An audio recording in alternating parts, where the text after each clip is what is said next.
Oi, gente, graça e paz. Espero que todos vocês estejam bem. Eu queria convidar vocês a abrirem suas Bíblias lá no Salmo de número 121. Então, Salmo de número 121, o texto diz assim: Eleva os olhos para os montes, de onde me virá o socorro? O meu socorro vem do Senhor, que fez o céu e a terra. Ele não permitirá que os teus pés vacilem, não dormitará aquele que te guarda. É certo que não dormita nem dorme o guarda de Israel. O Senhor é aquele que te guarda. O Senhor é a tua sombra à tua direita.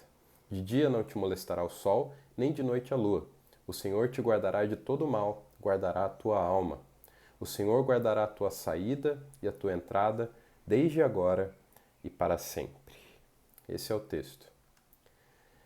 Gente, há pouco tempo eu passei no hall ali do prédio que eu moro em São Paulo e o porteiro estava com a TV ligada, já era noite, e ele fez um comentário que eu achei intrigante, né? Ele disse que ele não vê a hora de chegar em casa e poder assistir outra coisa, né, que não sejam os canais abertos. Eu perguntei, por quê? Ele falou, porque a maioria da programação, principalmente no período da tarde, no período da noite, nos canais abertos, são coisas que, poxa, chega uma hora que cansa. Muita coisa polêmica, violência, notícia ruim, questões que envolvem crise de segurança. Agora, mais ainda, né, gente, com essa crise aí do coronavírus, a gente liga a televisão e parece que tudo aquilo que a gente escuta tem a ver com isso. E chega uma hora que a nossa cabeça começa a adoecer se a gente não mudar um pouco de contexto. E aí ele desabafou um pouco a respeito disso. E aí, se a gente for parar para pensar, ele tem razão. Realmente, essas coisas têm acontecido e é assim. Por quê? Porque por mais que nós nos cerquemos, por mais que nós façamos tudo direito, por mais que nós moremos num local seguro, tenhamos um bom cuidado com a nossa saúde, trabalhemos dia após dia para comermos o nosso pão, todos nós estamos sujeitos às maldades ah, do mundo. Todos nós estamos sujeitos às catástrofes e às coisas ruins que acontecem. E quando nós paramos e focamos apenas nisso, nós corremos o risco de adoecer. Aí não era diferente com o povo, nossos irmãos do passado, lá o povo de Israel. O povo de Israel vivia talvez de uma forma até um pouco mais parecida com o que a gente vive hoje no que diz respeito ao culto, porque eles tinham poucas reuniões presenciais no templo. Tá? O templo ficava em Jerusalém, então se em algum momento você puder, abre o mapa, coloca mapa do povo de Israel no Antigo Testamento no Google que você encontra, você vai ver que tinha Jerusalém, e aí acima, abaixo, aos lados você tinha as tribos de Israel. E era uma longa caminhada, dependendo da tribo, uma caminhada muito longa até Jerusalém. E Jerusalém ficava em cima, certo? Então, quem estava indo para Jerusalém, para o templo, nos períodos de culto e de celebração, normalmente uma caminhada vertical. Tá? E quem gosta de andar, principalmente andar em terrenos de sítio, ou nesse caso era até mais difícil, porque era um terreno de deserto, pedregulhado, sabe que é difícil, principalmente quando se trata de uma subida. Não é tão simples assim. E as tribos então saíam, as famílias saíam de suas tribos e caminhavam rumo a Jerusalém para prestar culto, para celebrar junto com as outras tribos. E esse salmo está nesse contexto, tá? Se você olhar aí na sua Bíblia, antes de começar o salmo, ele tem um título, e o título é Cântico de Romagem. Em algumas Bíblias está Cântico dos Degraus ou Cântico da Subida. É a mesma coisa. São cânticos que o povo cantava quando subia para Jerusalém, saíam de suas tribos e subiam em direção a Jerusalém para cultuar, para celebrar. E aí, então eles cantavam esses cânticos. E esse cântico fala coisas muito interessantes, e é interessante que ele é colocado nesse contexto de romagem, de subida rumo a Jerusalém, porque demonstra que nesse período de, entre aspas, crise, né, talvez de medo, de receio do povo de Israel quando eles deixavam a segurança dos seus lares e iam em direção a Jerusalém para cultuar, eles tinham que alimentar algumas coisas, né, eles tinham que alimentar algumas verdades naquela viagem. E aí nós vamos olhar para esse salmo e vamos tentar compreender quais eram essas verdades que eles afirmavam enquanto eles estavam nesse período complicado de medo, de receio, de insegurança de repente. O salmo começa assim: Elevo os olhos para os montes.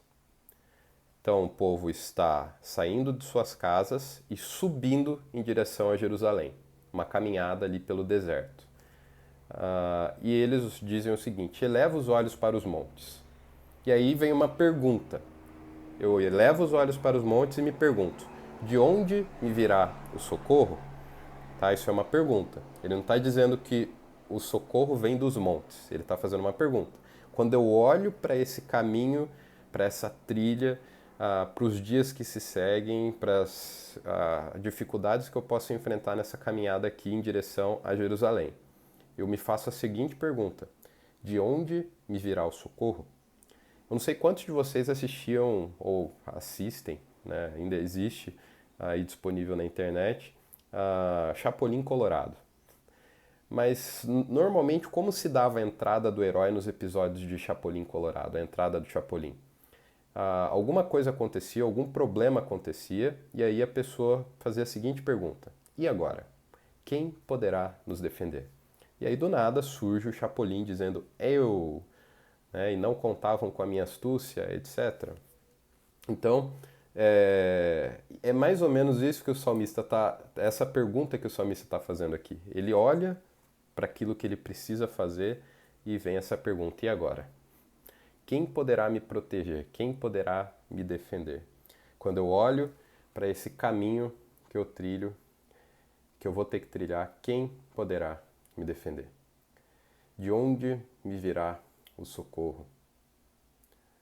Então, se a gente for olhar para os nossos dias, essa é uma pergunta muito contemporânea.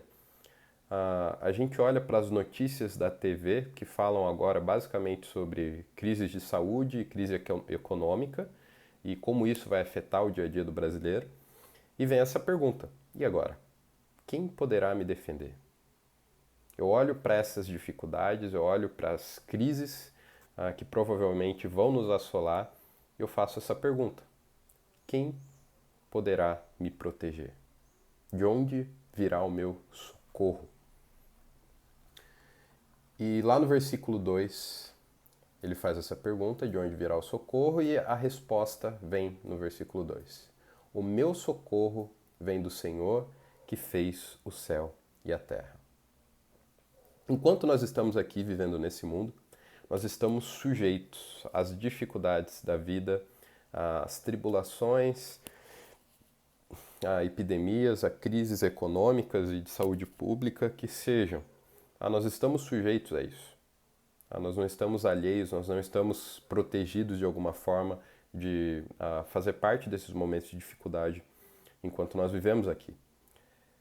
Agora, uma coisa a gente tem que manter em mente enquanto a gente está nessa caminhada, enquanto a gente está nessa trajetória: que o nosso socorro, ele é o Senhor. Ele é o próprio Deus quem nos socorre. É o nosso próprio Deus que traz garantias e são nessas garantias, são nessas promessas, é naquilo que Deus diz que nós devemos nos agarrar, porque o que o salmista está dizendo é que o socorro vem daquele que fez os montes. Então ele olhava para os montes e perguntava: poxa vida, é para lá que eu tenho que ir, é perigoso, muita coisa pode acontecer no caminho, de onde virá o meu socorro? Quem poderá me proteger? E aí ele vai dizer: o meu Deus é o criador desses montes. O meu Deus é quem está por trás de tudo isso aqui. Ele é o criador de tudo, é o mantenedor de tudo. E ele é o meu socorro, é nele que eu me agarro. Tá? É nele que eu me firmo. Minhas raízes estão fincadas nele, na sua palavra. Tá? É nesse sentido que ele vai dizer: olha, o meu socorro, ele vem daquele que criou os montes. Gente, o que é um vírus? O que é dinheiro? Quando a gente pega essas coisinhas e compara com o grande Deus, entende? Deus é o dono de todo o ouro, de toda a prata. Deus é o criador de todo ser vivo. Deus é aquele que faz com que tudo subsista, isso é, tudo só existe porque Deus continua mantendo essas coisas vivas. E a história, ela não está alheia, desgovernada. A história, ela está debaixo do controle absoluto de Deus. Tá? E Deus disse, o próprio Jesus Cristo disse que coisas assim haveriam de acontecer. Logo, se nós nos agarramos nos montes, em pessoas poderosas, na capacidade humana de resolver as coisas, a gente vai se frustrar. Tá? Porque tudo isso é falho, tudo isso tem um fim. O único que não tem é quem criou todas essas coisas, é quem governa todas as coisas, que é o próprio Senhor que fez os céus e a terra. Quando você tiver aí um tempo com a sua família, e agora nesse período de quarentena, acredito que você vai ter e está tendo, leia Isaías capítulo 40. Leiam juntos esse texto, Isaías capítulo 40, de forma especial do verso 9, perdão, perdi aqui, do verso 9 ao 25, tá? Do verso 9 ao 25. Leiam esse texto e pensem juntos a respeito desse texto. Tá? Leiam parágrafo por parágrafo, se quiserem ler versículo por versículo, tudo bem.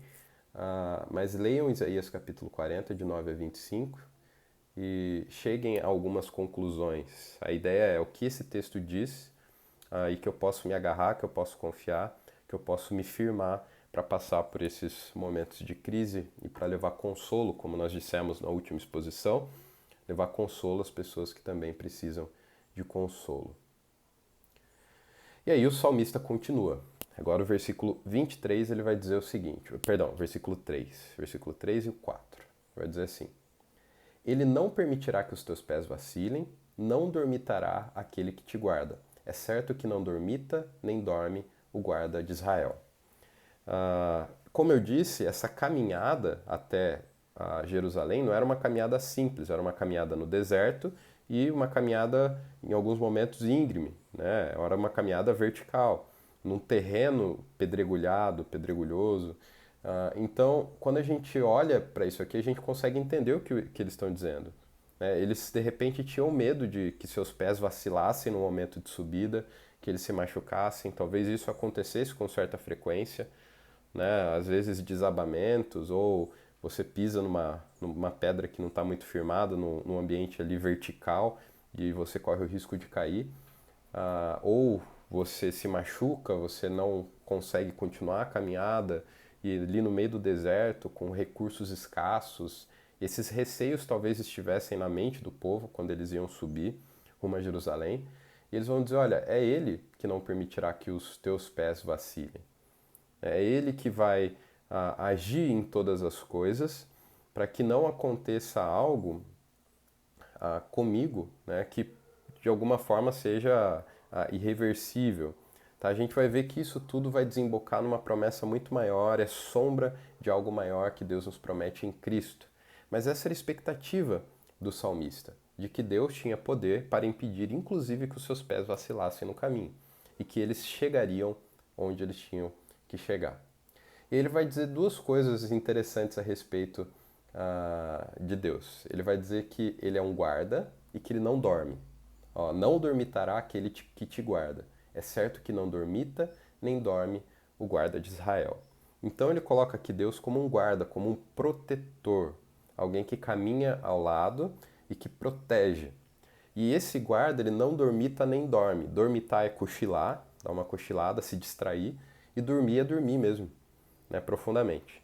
Quantas vezes, né, depois que eu saio dos cultos em Jacareí, eu vou para São Paulo, às vezes eu chego em São Paulo por volta de meia-noite e pouquinho, e não é incomum chegar e dar uma batidinha no portão e o porteiro demorar um pouquinho para responder, ou de repente ter que apertar o interfone mesmo para que ele abra o portão. Muito provavelmente porque ele estava cochilando. Agora, isso acaba sendo comum, e quem mora em lugar que tem portaria ou já morou em lugar que tem portaria sabe que isso é relativamente comum, porque é um ser humano que se cansa, que fica cansado e que chega um momento que ele cochila, ou às vezes ele mesmo até dorme, tá? E não sejamos inocentes ao ponto de imaginar que vai passar a madrugada toda com o movimento baixo, acordado. Então, as pessoas são assim, elas não têm como, elas se cansam, elas não têm essa habilidade de não se cansar. Agora, Deus, pelo que o salmista está dizendo, tem essa habilidade. Ele não dormita, ele não cochila, ele não se distrai e ele não dorme. Tá? Ele está todo momento desperto, ele está todo momento atento. E ele é o nosso guarda. Ele vai dizer aquele que te guarda. É um guarda pessoal, é um protetor pessoal. E aí ele vai continuar. Ele não é apenas o criador de todas as coisas, incansável, mas ele também é próximo. Tá? E o próximo versículo vai falar isso. Olha o versículo 5. O Senhor é quem te guarda, ele enfatiza isso mais uma vez. O Senhor é a tua sombra, a tua direita. A sua sombra se separa de você? Não, não se separa. Você pode não enxergá-la, né, porque ela precisa de luz ali para ser projetada. Mas a ideia do salmista é que enquanto ele estava caminhando, o Senhor era a sua sombra, a sua direita. A ideia é que ele está próximo e presente o tempo todo. Deus não se ausenta. Às vezes a gente pode olhar para as circunstâncias e perguntar: poxa vida, será que Deus se ausentou de mim? Não, se você é filho dele, se você se arrependeu dos seus pecados, creu em Jesus Cristo para a sua salvação, ah, não tem como, o Espírito Santo habita em você, Deus, ele é o seu companheiro, ele está contigo. Né? E aí me vem imediatamente à mente o Salmo de número 23. Tá? O Senhor é o meu pastor, ele nunca nos falta. E aí depois vocês podem até colocar aí no momento de culto de vocês aquela música Comigo, né, do Leonardo Gonçalves, que fala, basicamente canta esse salmo. Né, mas a ideia é que Cristo é o nosso pastor e ele nunca nos falta, ele sempre está comigo, de uma forma muito pessoal, e é isso que o texto está dizendo. Ele é quem te guarda. Um pronome bem pessoal aqui. Ele é quem guarda você. Ele é a sua sombra à sua direita, ele nunca sai de perto de você, ele nunca te abandona. Então ele é o nosso grande guarda, porque ele é o Deus criador de todas as coisas e controlador de todas as coisas. Ele é incansável e ele está próximo de nós. Ele está ali pertinho da gente. E não só isso, mas esse Deus, que é tudo isso, e ao mesmo tempo nosso protetor pessoal, ele é soberano sobre a história. Olha só o que o texto vai dizer aqui no versículo 6. De dia não te molestará o sol, nem de noite a lua. Então olha só, o ambiente do deserto onde aquele povo caminhava era um ambiente que trazia suas dificuldades tanto de dia quanto de noite. Tá? Então o deserto é uma região muito quente durante os dias e muito frio durante as noites. Então ele tem as dificuldades do dia e as dificuldades da noite. Existem saqueadores que podiam estar esperando para assaltá-los ou para fazer-lhes mal nessa viagem. Animais selvagens, tanto do dia quanto da noite. Tá? E é interessante que o salmista vai dizer o seguinte: olha, de dia não te molestará o sol, nem de noite a lua. E aí, quando a gente olha para isso, numa primeira olhada, a gente pode ter a impressão de que ele está dizendo que eles estavam livres de toda e qualquer dificuldade que o dia pudesse trazer ou que a noite pudesse trazer. Mas não é isso. Tá? A ideia aqui do salmista é dizer que o sol não poderia causar, ser o agente causador, nem a lua. Por quê? Porque Deus é o agente por trás dos acontecimentos. Deus é o agente maior. A história tem um propósito, tem um objetivo, tem um dono. E esse dono é Deus. Então, quando o sol me molesta, quando o sol me machuca, quando as dificuldades me atingem, eu preciso lembrar que existe um Deus por trás disso, tá? Que existe um Deus por trás da história. Ele não dormita, ele não dorme. E a mesma coisa aqui em relação à lua. Se algum deles fosse picado por um animal selvagem, eles deveriam se lembrar que o causador da história, ou aquele que está por detrás da história, é o próprio Deus. Ele não está alheio àquilo que acontecia. E o apóstolo Paulo, lá em Romanos, capítulo 8, versos 28 e 29, ele nos dá uma ideia do que talvez o salmista esteja querendo dizer aqui quando ele diz essas coisas. No versículo 6. Romanos 8, 28 e 29 diz assim: Sabemos que todas as coisas cooperam para o bem daqueles que amam a Deus, daqueles que são chamados segundo o seu propósito. Porquanto, aos que de antemão conheceu, também os predestinou para serem conformes à imagem de seu Filho, a fim de que ele seja o primogênito entre muitos irmãos. Olha só que interessante. O apóstolo Paulo diz que todas as coisas cooperam para o bem daqueles que amam a Deus, daqueles que são chamados segundo o seu propósito. E aí eu pergunto, você foi chamado por Deus?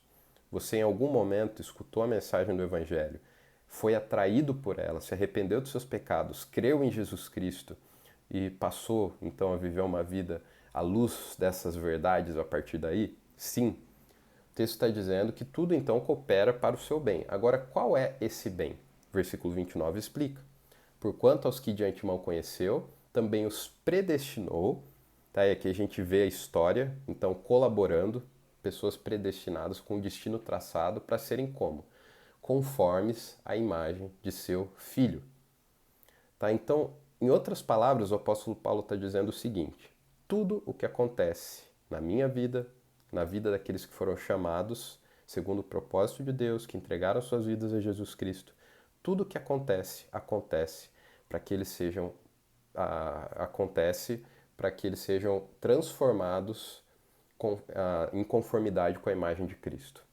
Tá? Simplificando mais ainda, as dificuldades trazidas pelo sol, pelo dia ou pela noite lá do Salmo, as dificuldades trazidas no nosso dia a dia, elas são como ferramentas nas mãos do autor da história para nos moldar, para ir nos talhando, para ir nos aperfeiçoando, para que sejamos a cada dia mais parecidos com o primogênito dentre os irmãos, que é Jesus Cristo. Então, por que isso tudo está acontecendo? Para que nós sejamos mais parecidos com Jesus. As dificuldades que Deus permite que aconteçam, que Ele mesmo traz aos nossos dia a dias, ao nosso dia a dia, elas servem para que sejamos transformados a cada dia na imagem de Jesus Cristo. Então Deus usa todas as dificuldades da vida para nos moldar. Ele usa todas as situações para nos moldar. Mas epa, e quando eu peco, quando eu erro gravemente, etc. Se você de fato é filho, você vai ser conduzido ao arrependimento. E isso vai ser usado também para te moldar. Então eu vou pecar cada vez mais. E aí Paulo vai nos alertar em relação a isso. De modo nenhum. Você não vai continuar pecando para que a graça seja mais abundante, porque isso não é um pensamento de cristão. Se você pensa assim, você ainda não foi chamado, regenerado e não está sendo transformado segundo a imagem de Cristo. Se você está, a sua luta é contra o pecado, mas quando você peca, até isso serve, certo? Para te quebrar, para te aproximar de Deus de alguma forma, tá? E se você não se arrepender e for filho, espere, porque Deus vai disciplinar você até que você se arrependa. Que Deus não desiste dos seus filhos, tá? E aí o texto vai continuar. Então, além de ser um Deus grande, incansável, próximo e soberano sobre os acontecimentos da história, o protetor do povo de Deus é eterno. O texto vai dizer assim: o Senhor o Senhor guardará a tua saída e a tua entrada, desde agora e para sempre. Então, qual que é a ideia aqui? Eles saíam e eles entravam em Jerusalém. Tá? E o texto está dizendo que o Senhor é o quem guarda você na sua saída e na sua entrada, e aí desde agora e para sempre. E aí o texto, o salmista nos dá margem para falar algo aqui que é necessário. Quando ele diz para sempre, ele está dizendo que aquele povo ali que saía das suas tribos e ia para Jerusalém, eles fariam aquilo para sempre? Não, tá? Até porque eles não fizeram para sempre. Jesus Cristo veio, essa caminhada até Jerusalém não é mais necessária. Tá? Deus não se revela mais no templo, Deus se revelou em Jesus Cristo de uma forma última, final. Jesus Cristo é a revelação perfeita de Deus. E hoje o Espírito Santo habita em nós e nos potencializa de uma forma especial, de um jeito que nós podemos cultuar a Deus em espírito e em verdade. Aí da sua casa hoje você pode cultuar a Deus e deve cultuar a Deus. Você não precisa de um templo, você não precisa fazer essa caminhada para o templo.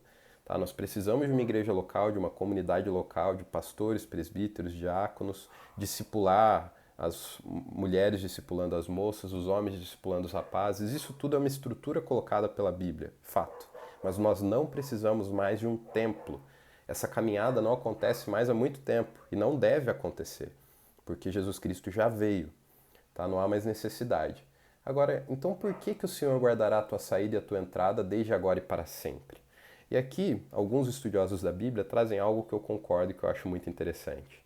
O texto é uma sombra de algo maior que aconteceria. O Novo Testamento, principalmente, vai nos chamar de peregrinos.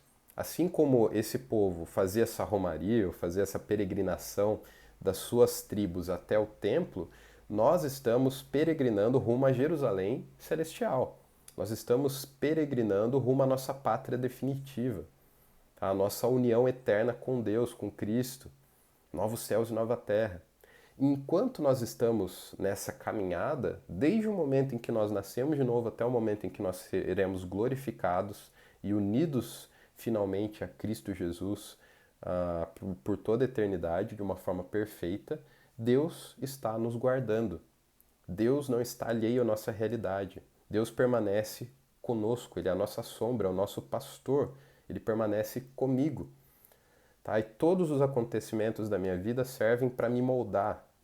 E aí eu vou viver os meus dias à luz dessas realidades. E eu vou fincar os meus pés nessa esperança nesses momentos de adversidade. Porque, mais uma vez, se eu for olhar só para as notícias e ficar me perdendo nas notícias o tempo todo, eu vou desfalecer. Tá? Eu corro o risco de perder a esperança, de ficar desesperado. Agora, se eu finco os meus pés no que o salmista está dizendo, nessa esperança que ele me traz, eu vou passar por esse momento de uma forma diferente, sabendo que Deus não está alheio a essa situação, tá? Mas que Ele está aqui comigo e Ele está me moldando para que eu seja cada dia mais parecido com Jesus Cristo. Um outro cântico, uma outra ideia de cântico para você escutar no seu culto doméstico é o cântico Tu és Soberano. Tem uma versão do Paulo César Baruch que eu acho bem bonita. Aí tem também as versões mais antigas, que também são muito boas. Mas a ideia é que Deus é soberano, mas esse poder tão grande, né, ele não impede que Deus se importe comigo.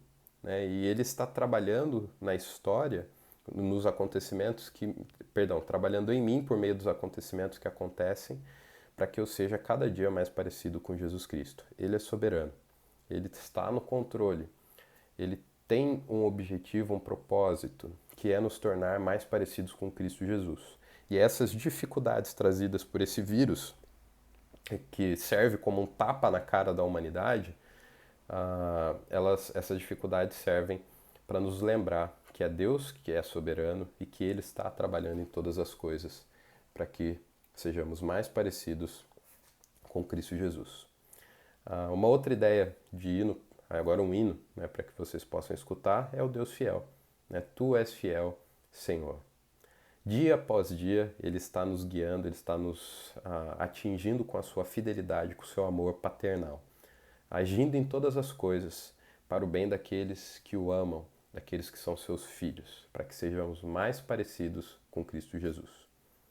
Então, na próxima vez que você viu uma notícia ruim, que você tiver contato com algo ruim na sua vida pessoal, faça essa pergunta. E agora?